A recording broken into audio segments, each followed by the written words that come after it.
مومن کے دل کی ہے صدا مسلم پرسن اللہ، نہ بدلا ہے نہ بدلے گا میرا مسلم پرسن اللہ۔ پی ایم گزرا ہے، اس نے ایک ٹاپک اردو اخبار میں ڈالا، ایک مضمون ڈالا۔ کس تعلق سے اس نے کہا کہ میں پوری زندگی صبح و شام گائے کا پیشاب پیتا ہوں۔ ہندوستان کا وزیر اعظم، ہندوستان کا پی ایم، لیکن صبح و شام وہ گائے کا پیشاب پیتا تھا۔ اخبار میں موجود ہے۔ تو کتنی حیرت کی بات ہے۔ تو اسلام کے سورج طلوع ہونے سے پہلے اس قسم کے جراثیم پائے جاتے تھے لوگوں میں۔ اسلامی آج مغربی ممالک میں جو مغربی تہذیب ہے، لوگ دکھنے میں بہت خوبصورت ہیں، لیکن سچ بتاؤں، سچ یہ ہے کہ اندر سے اتنی گندگی ہے ان کے اندر، وہ صرف زبان سے کہتے ہیں کہ ہم پاک صاف ہیں، لیکن در حقیقت پاک صاف نہیں۔ سکھوں کا ایک عقیدہ ہے، سکھ پنجابی لوگ، آپ نے دیکھا ان کے بال بڑے ہوتے، ان کے مذہب کے مطابق، ان کے عقیدے کے مطابق سر کے بال کٹوانا اور مونچھوں کو تراشنا یہ ان کے مذہب عقیدے کے خلاف ہے۔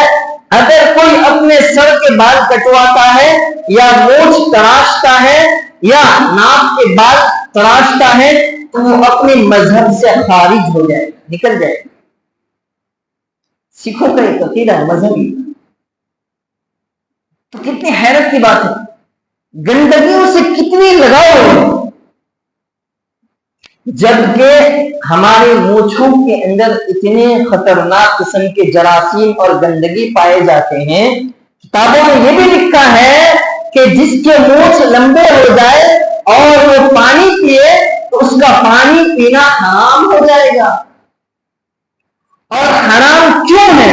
اس کی وجہ لکھا نیچے کہ مونچھوں کے اندر ایک گندگی اور ایک جراثیم پائے جاتے ہیں، اور وہ پانی کے ذریعے اگر پیٹ میں چلا جائے تو اس سے مختلف قسم کی بیماریاں پیدا ہونے کا خطرہ اور امکان ہے۔ تو اس قسم کی برائیاں پائے جاتے تھے، اور اب بھی بعض ہندوؤں کے یہاں پر پاکی صفائی اچھی چیز نہیں مانی جاتی۔ گندگی لباس کا ہو یا جسم کا ہو، ظاہری ہو یا باطنی ہو، وہ اپنے گناہوں سے لت پت ہے، ملوث۔ لیکن میرے دوستو، ان تمام مذہبوں سے ہٹ کر کے ہم اپنے مذہب پہ قربان جائیں، جس مذہب نے ہمیں یہ طریقہ بتایا کہ بیت الخلا جانا ہے تو دعا پڑھ کر کے جانا ہے، بایاں پیر داخل کرنا ہے، نکلتے وقت دایاں پیر داخل کرنا ہے۔ اسلام نے ہمیں یہ بتایا جب جوتے پہننے ہو، چپل پہننے ہو، بسم اللہ پڑھنا ہے، دایاں پیر داخل کرنا ہے۔ اسلام نے ہمیں یہ بتایا گھر میں داخل ہو پہلے سلام کریں، دعا پڑھیں، دایاں پیر داخل ہو۔ اسلام نے ہمیں یہ سکھایا پاکیزگی کے اعتبار سے جب مسجد میں داخل ہو دعا پڑھتے ہوئے دایاں پیر کو داخل کریں، نکلتے ہوئے بایاں پیر کو داخل کریں۔ اسلام نے ہمیں یہ سکھایا کہ جب تمہیں پیاس لگے تو گلاس میں پانی لینے کے بعد گلاس میں دیکھو کوئی کچرا تو نہیں ہے، بیٹھنا ہے اور 3 سانس میں پینا ہے، پینے کے بعد الحمدللہ کہنا ہے۔ اسلام نے ہمیں یہ سکھایا اگر چھینک آئے تو چھینکنے کے بعد الحمدللہ کہنا ہے۔ اسلام نے ہمیں یہ سکھایا اگر کسی کے ساتھ گفتگو کرنی ہے تو نظریں جھکا کر گفتگو کرنا ہے۔ اسلام نے ہمیں اتنے سارے احکامات اور مسائل بتائے ہیں جو اسلام کے علاوہ کسی اور مذہبوں میں یہ آپ کو نہیں ملے۔ پاکی اور صفائی کا اتنا خیال، بلکہ اللہ کے رسول صلی اللہ علیہ وسلم کی حدیث میں نے پڑھی ہے